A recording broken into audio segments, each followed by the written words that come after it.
की याद आ रही है। उद्धव, मैं खाऊं कैसे? मुझे तो खाने आता ही नहीं। मैंने आज तक भोजन अपने हाथों से किया ही नहीं। मैया अपने हाथों से खिलाती थी। 11 वर्ष 56 दिन के भगवान थे, लेकिन अपने हाथों से कभी ना खाए। आंखों में अश्रु होने लगा। उद्धव तो बृहस्पति के शिष्य थे, ज्ञानी थे। उद्धव ने कहा कि अरे कन्हैया, तू कौन है और तू गोपियों के लिए रो रहा है? ठीक है, मिलने की इच्छा, चले जा। लेकिन समझाते बुझाते हैं, अंत में उद्धव ही आते हैं मिलने के लिए। रास्ते में ब्रजवासी मिलते हैं, उनसे पता पूछते हैं। जा करके यशोदा मैया नंद को समझाते हैं, समझ में बात नहीं आई। फिर चले गए गोपियों का पता पूछते। जाकर के गोपियों को देखते हैं तो गोपियां आपस में वार्तालाप कर रही थी। अरे क्या बिगाड़ा था पाली ने जो छिपकर मारा? क्या बिगाड़ा था बलि ने जो उसका सब कुछ ले लिया? भंवरे से बात करती हैं। अरे काला तू भी है भंवर, काला वो भी है, तू भी ठग गया होगा, वो भी ठग गया है। आपस में वार्तालाप करती। उद्धव जी ने सुना कि अरे गोपियां सब जानती हैं ये वही राम है, ये वही कृष्ण है, वही वामन है। तिनका उनका प्रेम देख करके उद्धव जी वहां 6 महीने तक रह गए। उद्धव तो भूल गए अपने सुधव।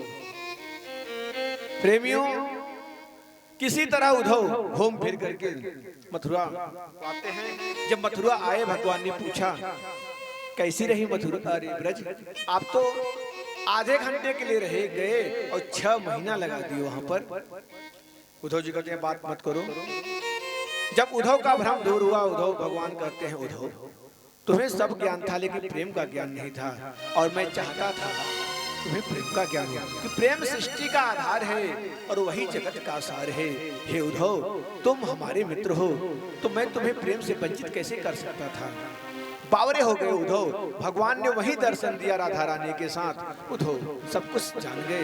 प्रेमियों, यहाँ पे कंस की पत्नी 2 थी, अस्ति और प्राप्ति। जब पतिदेव मर गए, रोते हुए अपने पिता के घर गई, जरासंध के पास। जरासंध ने 17 बार आक्रमण किया, 18वीं बार भगवान रण छोड़ बने। क्यों? ब्राह्मण की रक्षा करने के लिए। जरासंध ने देखा क्या कि मैं कृष्ण को हरा क्यों नहीं पा रहा हूं, उसका कारण क्या है? तो गुप्तचर भेजता है। गुप्तचर जाकर के देखते हैं तो भगवान प्रातः काल उठ करके ब्राह्मण को जिमा रहे हैं, ब्राह्मण को चंदन लगा रहे हैं, ब्राह्मण को पूजा कर रहे हैं, ब्राह्मण को दक्षिणा दे रहे हैं। गुप्तचर दौड़े दौड़े आए, जरासंध से कहा कि महाराज तो किसी की पूजा नहीं करता, वो ब्राह्मण की पूजा करता है। अच्छा, तो जितने ब्राह्मण हैं यहाँ सबको बुला लाओ। सबने ब्राह्मण को निमंत्रण दिया। जरासंध ने बिठाया, कहा सबको मैं जिमा रहा हूँ, सब लोग को दक्षिणा दूंगा, जो मांगोगे वो मैं दूंगा, लेकिन ध्यान रहे इस बार मैं जीत गया तो माले माल कर दूंगा, हार गया तो खैर नहीं। अब ब्राह्मण बेचारे डरे, भगवान ठाकुर जी की प्रार्थना करने लगे। भगवान ब्राह्मण की लाज बचाने के लिए रण छोड़ बने और वहां से चले आए द्वारिका।